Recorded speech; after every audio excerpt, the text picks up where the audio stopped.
Hello, folks. My name is John. You are listening to the Give Me the Remote podcast, where we talk about shows and movies and things you can stream onto your couch. Controllable by your remote, of course. That's the concept of the show. And it is Sunday, the 2nd of September. We're a day late in recording, but that's okay. We're sure you forgive us. And I'm joined, of course, by Sheridan, who is always here telling me why I'm wrong. I do save a lot of that for after the podcast. Okay, but, moving on from that, we've got some really cracker content, albeit we're a little late onto the main draw, but that's okay, because our insights are well considered. And so, Sheridan, what are we going to talk about first? I think we're going to talk about Avengers Infinity Wars, which is available to download on iTunes. iTunes, Sony, any place you pay a chunk of money and get a movie. You got to pay for it. It's there. Or it's free on Qantas flights, as we also saw. That's quite a significant entry fee, and the screen is small, and the sound is not good.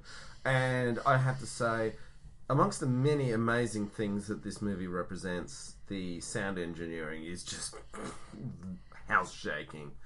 I mean, it moved this place on its foundations. This film, I don't think it doesn't pull any stops on anything. It's good on the special effects, the sound engineering, the number of Avengers characters, and just general characters that go into a movie. They just put it all in there.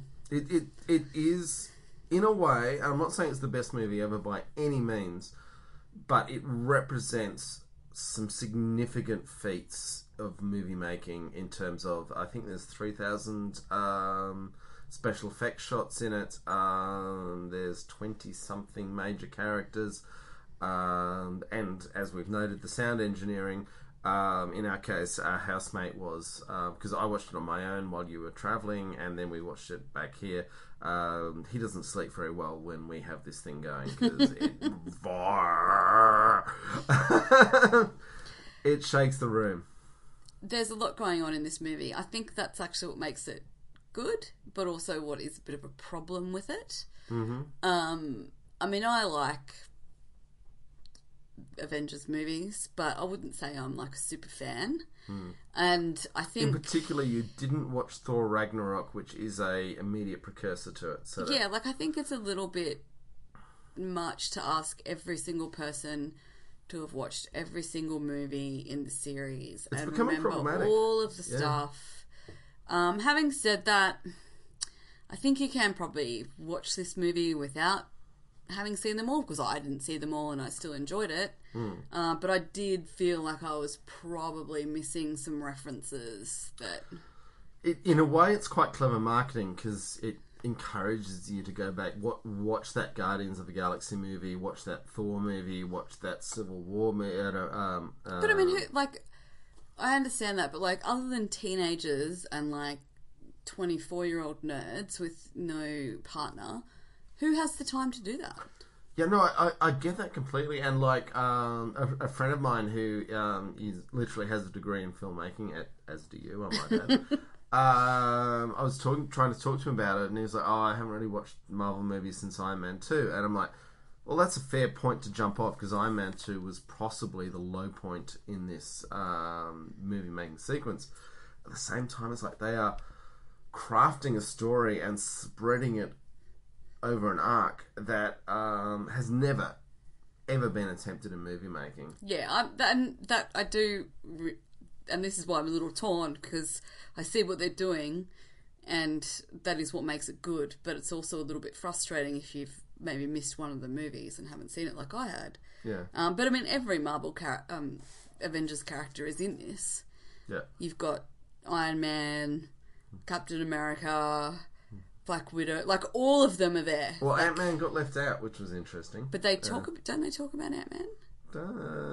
Didn't catch that one. I might be getting confused with Spider-Man was in it, which was that was a masterpiece of corporate negotiation to get him borrowed over from I think Sony owned Spider-Man.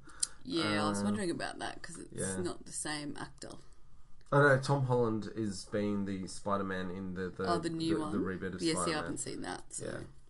Which is also worthwhile. So I think what we're coming to is this is, in a way, and I would not say by any means it's a perfect movie, but it is a masterpiece of modern movie making. One thing I did like about this was that finally the villains actually credibly, like, they kick ass. Like, they're tough to beat villains. Yeah, I remember sitting next to you when you watched this for the first time, and it was literally the fourth time I'd watched it. So, for me, your reactions were more interesting than mine at that point. You're like, oh my god, the bad guys are so tough. Yeah. Apparently, they've had to actually tone them down from the comics. Could be. I mean, Thanos is meant to be a really credible bad guy. And apparently Ebony Maw, who was, I reckon, the standout villain for me, like, he's just, like, kick-ass and really freaking scary. Yeah. Like, in the comics, he's got way more powers than what he did in the movie. But, okay, if we're going to break it down, we're going to try and avoid spoiling the ending, which is going to be tough, but we cannot spoil that ending, because it is, like, one of the freaking best endings. Okay, so let's accept that the ending is one of the best. We're not going to spoil it, but there are moments early on. I mean, what I really admired is I mean, Marvel has Captain America as a major tentpole in Marvel, and it's always actually been very admirable going back to the Stan Lee days, going back to the 1970s, how Captain America, they sell him as the flag-waving patriot, and then they invest him with doubt and decency. And he's not just some redneck idiot saying "Woo, America," hell yeah.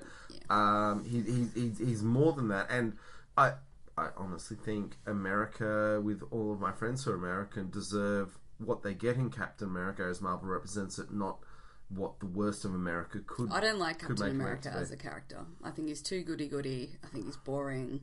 I think he's just another white dude. I don't give a shit about in Captain Civil America. War, he made some significant. He diverted off the path of just the established authority, and in this, he's basically an outlaw because of it. He doesn't have his shield, But then, I don't like him. He's dull. Okay, but there's. I loved how they brought Black Panther back. Yeah. And Wakanda. Yeah. Okay. I would say there is a moment early on where the bad guys are really yomping on the good guys. And, I mean, it's a little cheesy that the whole train comes through the station. There's momentary visions of something on the other side of the train. And the children of Thanos know they're in trouble and riff on it. And then it's Captain America. And the thing that is great about that scene is he's not actually very highly powered. That's always a really cool thing about Captain America. He's like the least powered, except maybe Hawkeye, of anyone in these movies. Yeah, but he's like one of the leading characters. Yeah, but he's not very powerful. He's just but it's like an example of a white dude like getting ahead even when he doesn't deserve it.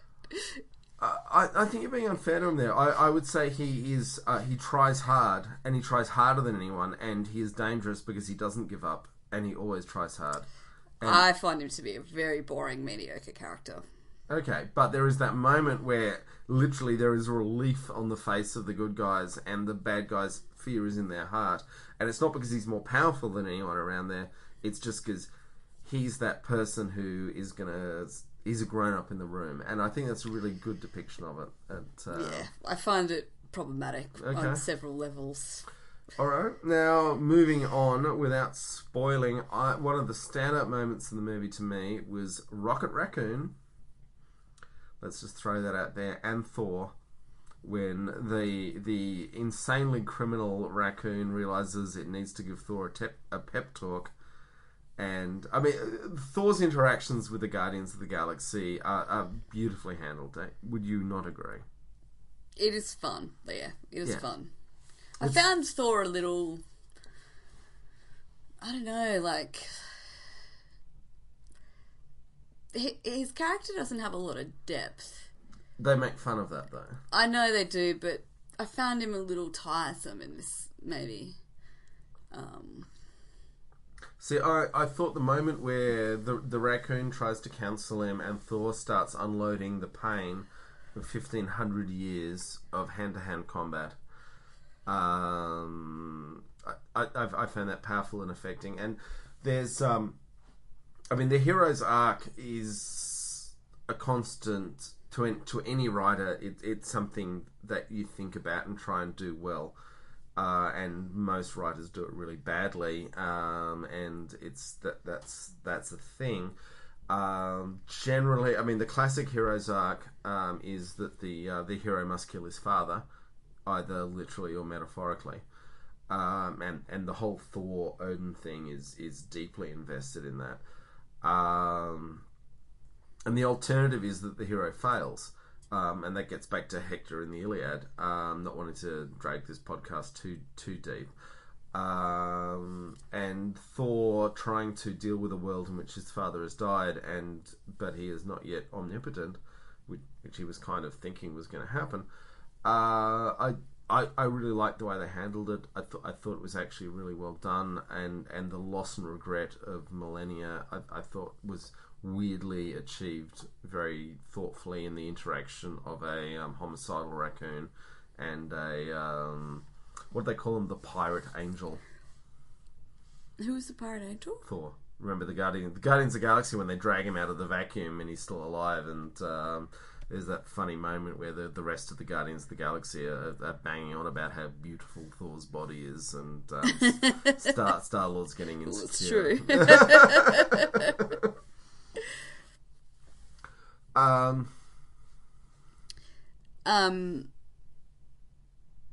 Yeah, I know what you're saying. I actually think the best character in the show is, I'm just forgetting the character's name now, the Vision's girlfriend.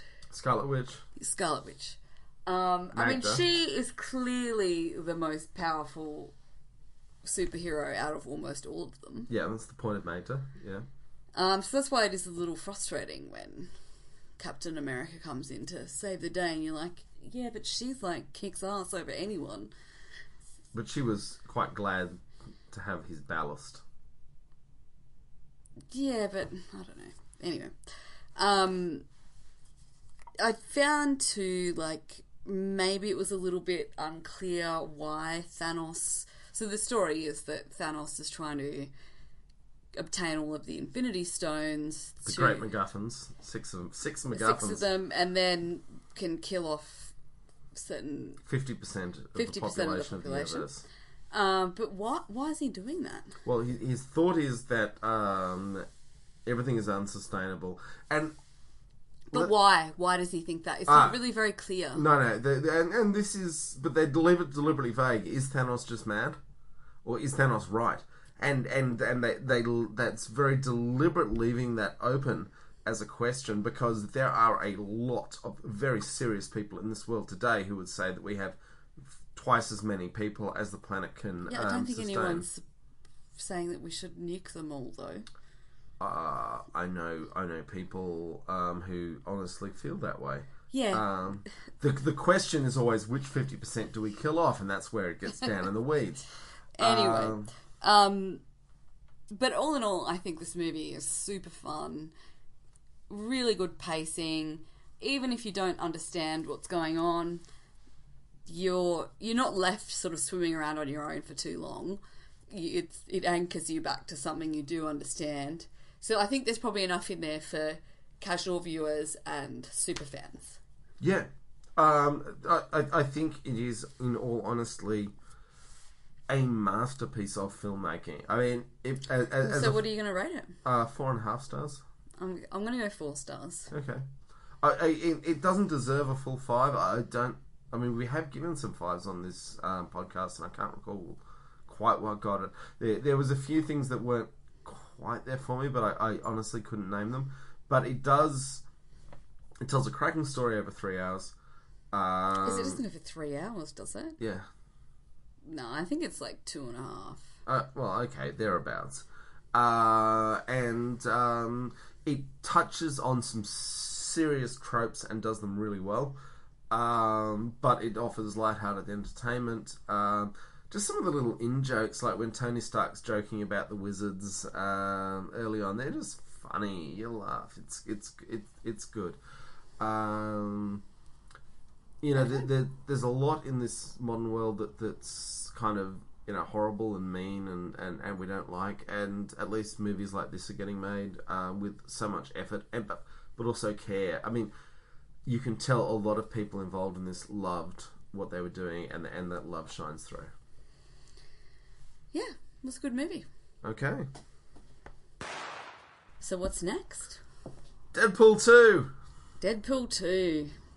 I have to say this was one of the most disappointing things that I've seen in quite a while. Wow. I really liked Deadpool 1. Yep. And this was just like, meh. There was just moments that looked cheap. It looked so cheap, and I can get that they were trying to make a joke about how cheap it was looking, but it still fundamentally looked cheap. There is no plot to this movie. What is it about? Yeah. So you can't even explain it because there is no plot. Deadpool, I mean, there are some funny jokes. There are a lot of funny jokes. There are a lot of very funny jokes. I don't think there was as many laugh out loud jokes as number 1. Maybe not. I mean, the opening sequence to the tune of 9 to 5, where he's hacking people's arms off, and they're all like writhing around on the ground with their arms hacked off. One thing about this movie is it's actually extremely gory, and probably more so in relation to the violence that occurs to Deadpool himself. But I think that for some reason they think that's okay because he can't die. Yeah, except they turn his regeneration on and off. But when you see the gore inflicted on him, for some reason it seems acceptable because he's unable to be killed. Yeah, I mean, but it's very gory. They're trying to make meta commentary about the nature of heroism, and in stark contrast to the movie we just talked about, Avengers Infinity War. It actually, for all that it's trying to be fourth wall breaking meta commentary, it doesn't actually do the commentary on the nature of heroism as well as the movie that's just about the nature and of also, heroism. I'm not sure it's as funny as what it was before we had people like Donald Trump in office, because it's like, well, this guy's just an asshole. Okay, I mean, but there are moments. I mean, for instance, Deadpool loves dubstep, making jokes about loving dubstep and playing, because dubstep is a very limited musical genre. But making jokes about loving dubstep and then playing the best dubstep available in the best possible setting. So dubstep actually seems cool in that brief moment. There are some good things in it. There are. It's not completely unwatchable, I'll give you that. But my problem is there's very little plot in this movie. And Domino... He is awful. He is an awful person. Yeah. And I don't even think he's that funny in this one. Whereas at least in number 1 he was funny. Yeah. Domino, the lucky hero with the amazing hair. I mean, she's pretty cool. Yeah, but she has hardly any airtime. Okay. Would you like it if it was setting her up as a spin-off? Well, I'm just trying to find something good in this film. Okay. I think possibly as a hero film, setting it up directly next to what is, I think we've agreed, a very good hero film is a little tough. But I mean, they're both in obviously superhero comic book genre. Yeah, but Deadpool... But they're quite different. Deadpool films are trying to deconstruct to the point where Deadpool is literally saying, oh, well, that's lazy writing, when there's a moment of exposition. And it's like, yeah, you're right, it is lazy writing. Why are we watching lazy writing? So it mocks itself, but it creates problems for itself. Yeah, I mean, but those bits where it successfully deconstructs the genre are its most successful points. But then it sort of goes along with the genre for like most of the movie, but fails to do that in an interesting, watchable way. So you're kind of left with this position where 20% of the movie is laughing at itself and that's funny, but the other 80% is just sort of a bit of a rubbish movie. I totally get where you're coming from, and I would definitely say this is it's not defensible in the way that, because they are side by side and they're on recent releases. Avengers Infinity War, even though I was talking to an absolute auteur cinematic snob, there are points of brilliance in it that I will die in a ditch against the snob, whereas Deadpool is like, yeah, whatevs. What would you give it? I'd say it's a good 3.5 stars. I'm going to give it 2 stars. 2 stars? You're really bagging on Deadpool. Yeah. I would note you missed the credit sequences. Now, I would also say... I'm sorry, but that is not going to give an extra star for me. And also, P.S., they put those credit sequences on really late in the credits because I went out into the kitchen, did some washing up, came back in, credit sequence on? No, still not on. Went and took a piss, came back. Is the credit sequence on? No, still not on. I'm sorry, made me wait too long. Ridiculous. Yeah. Credit sequences were quite funny, including... can we talk about spoilers and credit sequences? Sure. Well, I didn't see it, so... So, I mean, there's literally... Because there was the Wolverine movie that had a Deadpool that wasn't our Deadpool. And they had Ryan Reynolds conquering time and going back and shooting that Deadpool in front of Hugh Jackman's Wolverine. That was kind of cool. And then he went and blew a hole in Ryan Reynolds' head when he was holding the Green Lantern script. Because that was a terrible movie as well. So, I mean, there was a lot of executing terrible movies involving Ryan Reynolds and Deadpool in the past. And I guess that doesn't justify or make better Ryan Reynolds and Deadpool in the present day. But I saw... What did I say? I was giving this 3.5? Yeah, I stand by those 3.5 stars. Alright, cool. I think it's fun.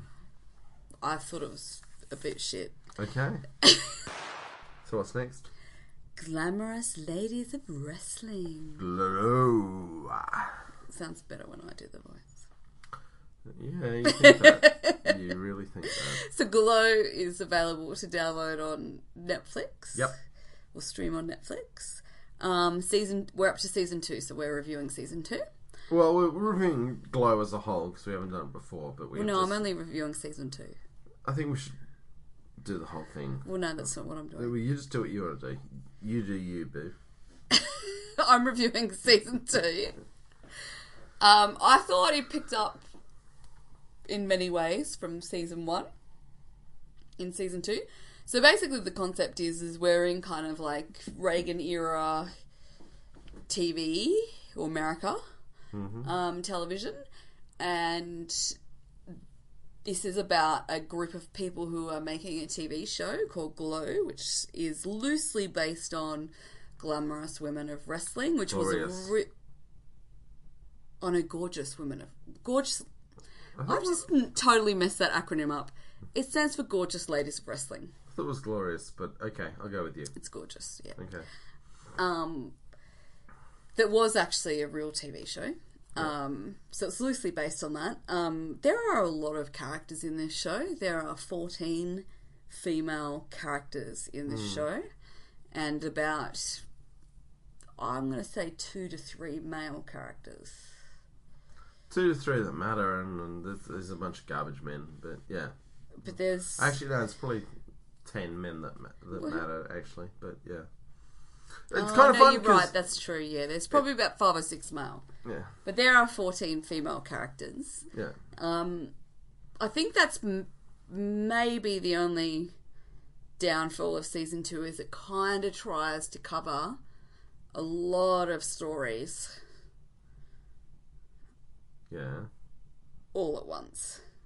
So it doesn't have the central kind of narrative driver with like 1 or 2 characters. It's trying to do a lot of... But in some ways, that's actually what I like about it as well.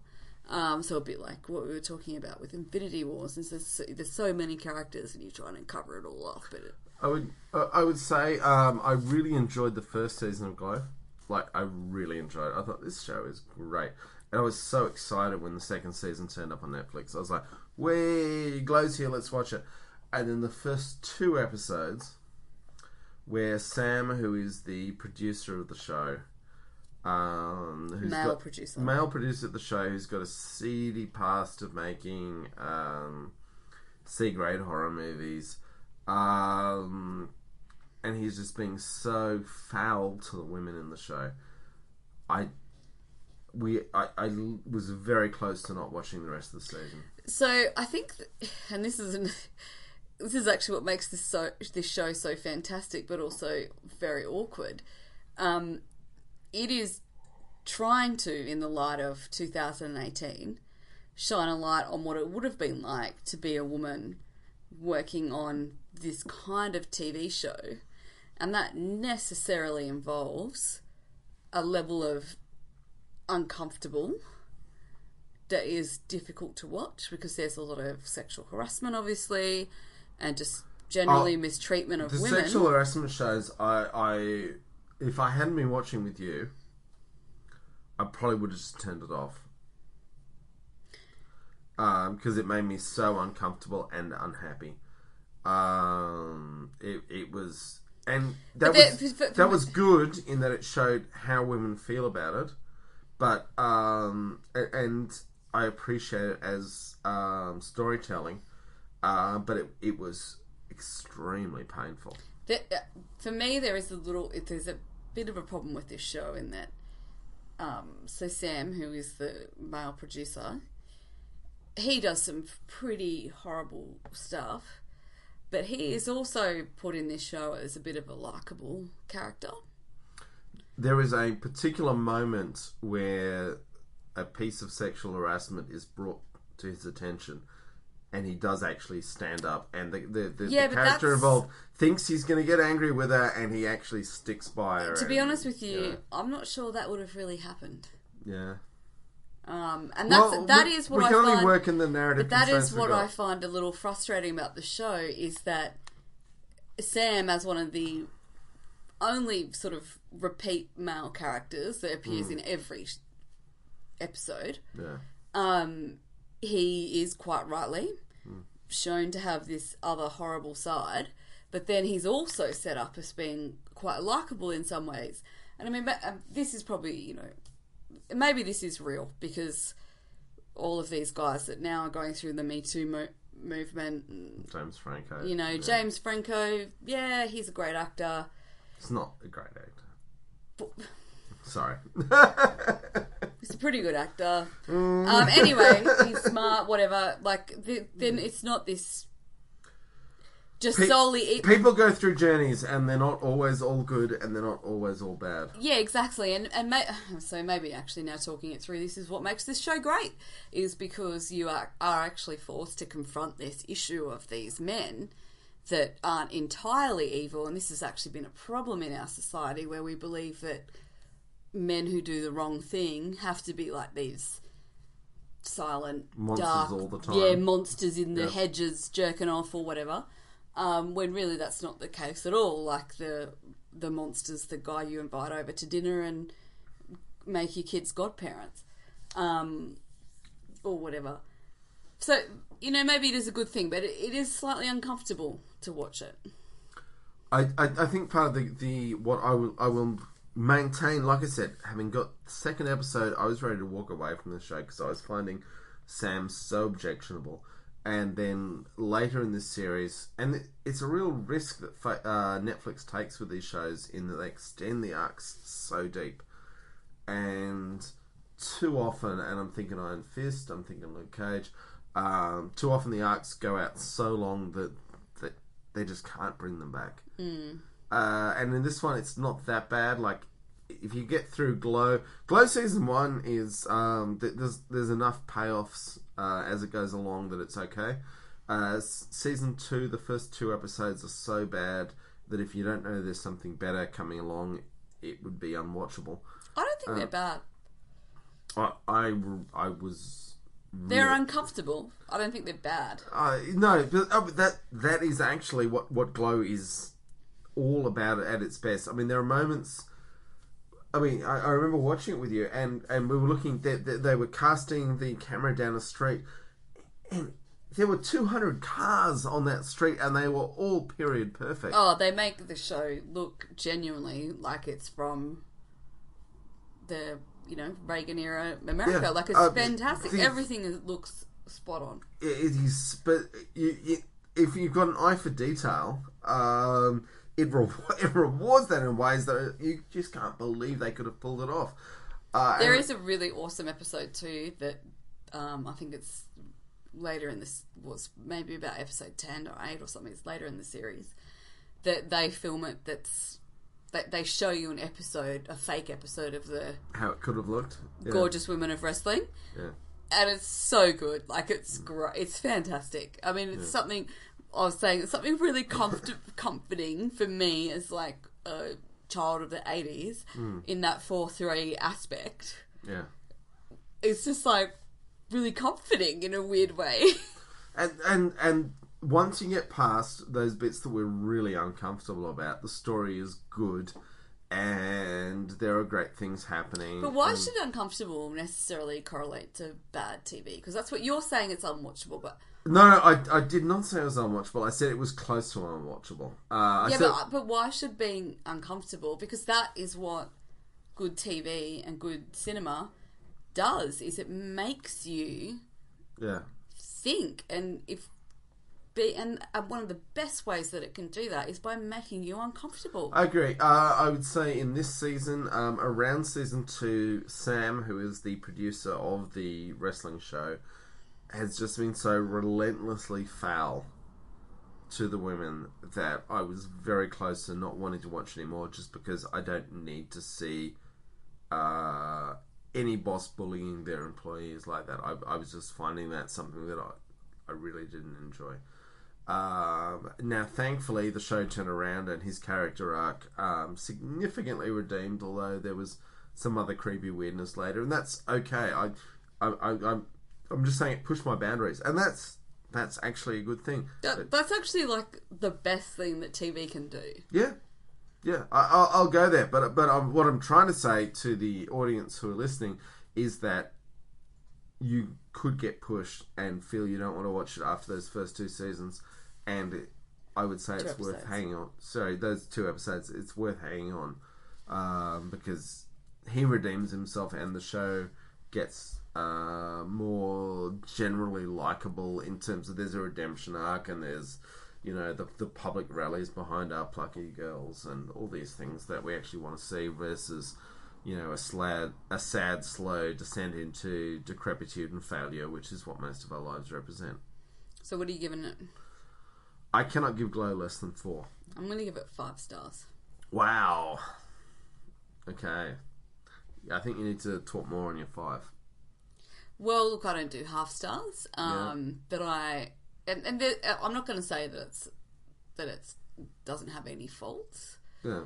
But I think this show, like, genuinely tries to address modern issues through a lens of analysing the history of what it's like to be a woman in a male world. And I think that it really does that very successfully. And if you're sitting there telling me that you can't watch a show because the sexual harassment and bullying that you're seeing makes you so uncomfortable... I didn't say I couldn't watch it. No, you said it was nearly unwatchable. Yeah, nearly. I think that's extremely successessul. It made me feel it, and that's great. That's why I'm very close to it. And I really liked the fact that it... I mean, there are problems with trying to disperse the storyline across all of those women characters, but this is a show where all of the female characters, all 14 of them, and that's a lot, are actually given complexity and nuance. There is hardly any female character in that show that's two-dimensional. Liberty Bell's ex-husband's secretary is two-dimensional, but she's not a main character. I will grant you. I'm really. She literally appears like in 3 scenes over the entire series. I'll grant you. I'm casting out a long way to find out. You're casting a really long way. Yeah, and there's some really interesting discussions about race. Yeah. In that show, which you don't see a lot, and very nuanced as well. It's not just, let's just solve this problem. It actually acknowledges the problem and then goes, there's no resolution. Yeah. And I think it's very clever television. I would say Glow season 1 was. I'm not rating season 1. I get that, but Glow season 1 was in a weirdly quiet way in that it didn't, knock your socks off. The surround sound didn't blast our eardrums out. It was just a very good piece of balanced television. And Glow season 2 probably takes a lot more risks and deliberately alienates the audience in parts, and which is why I've been trying to say, yeah, it will make you uncomfortable, particularly if you're a white male like me. So I don't feel so uncomfortable. Yeah. It'll make you uncomfortable, but it brings it back, and it just becomes a good story.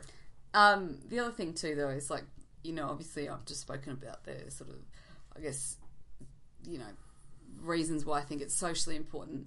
But I think the season itself is very well paced. There's very few episodes where you're bored or worried where this is going. Because they give all of those 14 characters such airtime, it's quite an easy season to binge on. And I think that also, to me, contributes to the 5 stars. It's good TV, and we recommend it highly. All right. We will be back very soon. But, will we? Yeah. We don't have any more shows to review. Well, we're going to watch... Jesus Christ, Sheridan. We're going to watch some more shows the next week. Oh, I thought you meant this episode will be back. No. All right. See you next week. Bye. Woo!